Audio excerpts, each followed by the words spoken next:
If at all there is a confrontation, even with the tensions building up, India enjoys a strategic partnership with Russia and the US, and we wouldn't want to be caught in between.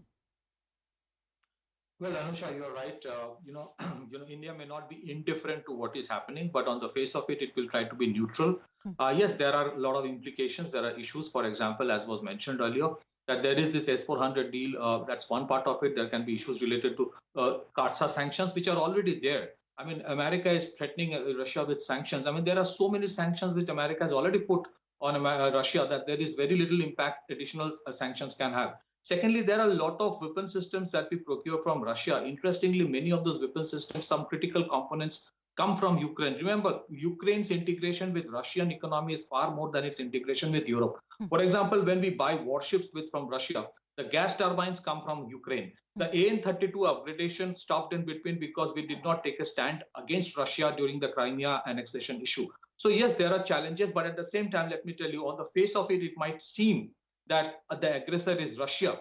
But 30 years after the Cold War has ended, even today, if the West continue to think that their biggest adversary is Russia, Hmm. and they put in weapon systems in Ukraine, which will take only 5 minutes to reach Moscow, Hmm. then of course Russia is actually reacting in a manner in which America would have reacted if Canada has a strategic alliance with Russia and Russia puts up offensive weapon systems in Canada and US border, or if China puts up subsonic as hypersonic missile systems in Bangladesh and Sri Lanka Sure, sure. targeted towards India. So it's a very complicated situation. If you take a stand in favor of NATO against Russia, then tomorrow, I mean, what would you say if the Chinese also come up and do something in Bangladesh and Sri Lanka? They're already doing the same in Yes, Pakistan. At the yes, same time, yes. because of trade complications, you cannot openly support Russia. Hmm. It's a very nuanced situation, and that's where diplomacy will come in. Yeah. I don't think dialogue for the sake of dialogue is going to sort out this issue. Everybody has a demarcation in terms of what a strategic backyard is. There are 5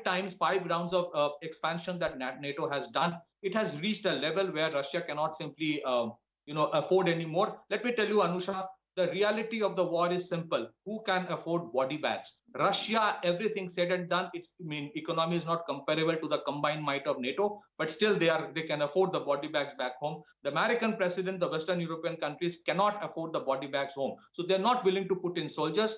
They cannot even dare to put in the surface to air missile systems. At the end of the day, they are leaving the Ukrainians to fight a war on some presumptions. The similar way they will be left on their own, the way Georgians were left behind. In 2008, when the Beijing Olympic was happening, Russia invaded Georgia, Yeah. and Bush was enjoying the Olympic with Vladimir Putin in the same very Beijing. So it's a very complicated situation. It will again, the biggest loser of this war will be Joe Biden, because in 6 months back, it was in Afghanistan, you saw what happened. Yes, The same yes, thing is going to yes. happen this time. The bigger implication is more dangerous. How would China react out of it? And if they think that if it emboldens them to do something similar on Taiwan, even though it's a very different dynamics Very altogether, interesting. Yeah, then it's going to be a real yeah. tough situation. Yes, it's a very complicated situation. It will be very difficult for any country, leave alone India, and Hmm. not just India, to take a stand either this side or that side. It's not Wonderful. like that. You There you're are gray putting areas, this very and we will try to wonderfully, bring balance in Pratikrit, everything. as you point out, and especially bringing in the Chinese factor, the strategic neighborhood, the backyard that India has. I want to cut across to Foreign Affairs Editor Maha Siddiqui as well. Maha, broad points on which Pratikrit was just talking about as to how not just for India, for any country, this is a very intricate and a delicate balance to strike. Simply put to you, is it possible for India to remain indifferent or neutral? Well, India is trying very hard to remain or keep both Russia and US balance that equation between the two of them. Because as you know, Russia has been an old ally of India. And the growing proximity of India with Washington, D.C. over the last decade has made Russia uncomfortable. Now we are seeing that balancing, helping India. Currently, over the last few months, we have seen India carefully balance that equation. And that is why you also saw Vladimir Putin coming to India in December last year. And even though it was a 6-hour visit, it was considered significant and important in the messaging, because Vladimir Putin had not stepped out of Russia for the last 1.5 years since the pandemic broke out.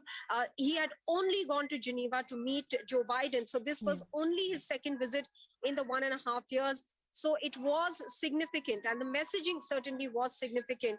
Now, if you take a look at how India's stand has been vis-a-vis Ukraine, for the longest ever time, questions were put to India, and India remained silent, only saying that peace and stability should be maintained. It's not going to augur well for any side if there is an escalation in tension. But at the United Nations Security Council on the 31st of January, Anusha, when there was a discussion that was to be held, India abstained from voting for that discussion on Ukraine. Okay. Now, abstention is not always seen as a neutral vote, and the West certainly did not see it as a neutral vote. And to make situation worse for India, the Russian diplomat in the United Nations tweeted to say that India had stood by the side of Russia. Okay. The timing was also uncanny because the Russian deputy foreign minister, Sergei Vershinin, was in India just a couple of hours before that voting, and he had met the Secretary West, Rinat Sandhu, at that time, as well as the foreign secretary. So the West, and in CNN News 18 has learned, I've learned from my sources, that at least some countries in the West were disappointed with India's stand. And they, in fact, there was also a clarification sought from the Indian side. India, of course, clarified their stand, and clearly it was based on the fact that they are balancing equations between US and Russia.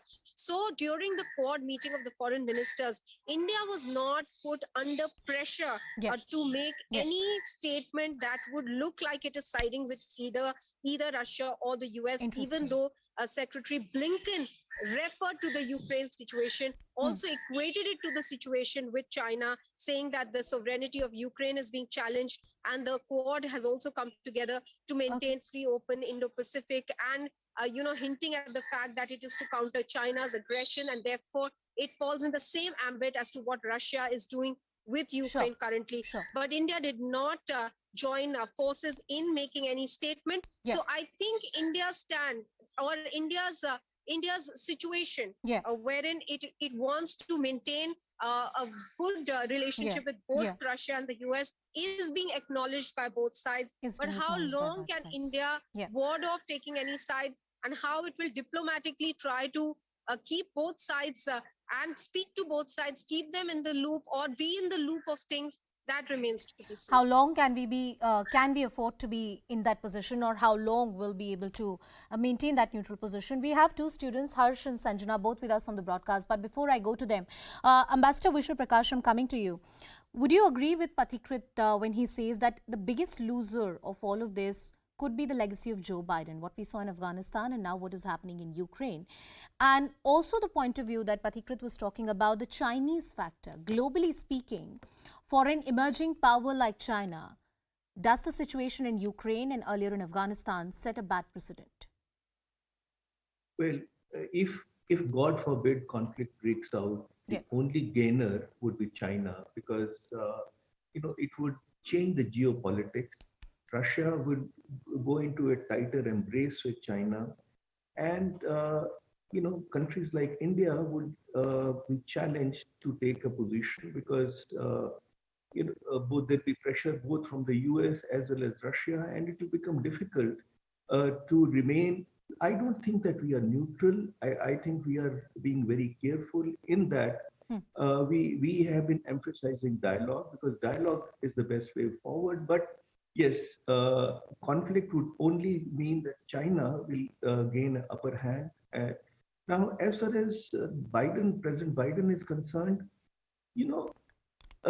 they had pulled out of Afghanistan, saying that they want to focus on the core issues, which is basically internal issues, and also focus at China. Now, what it seems is that the focus has got shifted a bit, and instead of dealing with China, there is this chorus that is growing to push back Russia, though it's impossible to say who is the sinner and who has been sinning against. But I really hope, again, it's a hope of a former diplomat, that strategic accommodation is shown, because the only way forward is good old diplomacy, strategic accommodation, and the West recognizes that Russia too has legitimate security interests, because you cannot ignore Russia's legitimate security interests. And the idea I agree that there was a point in time when Russia was very unhappy that Ukraine was getting out of its fold.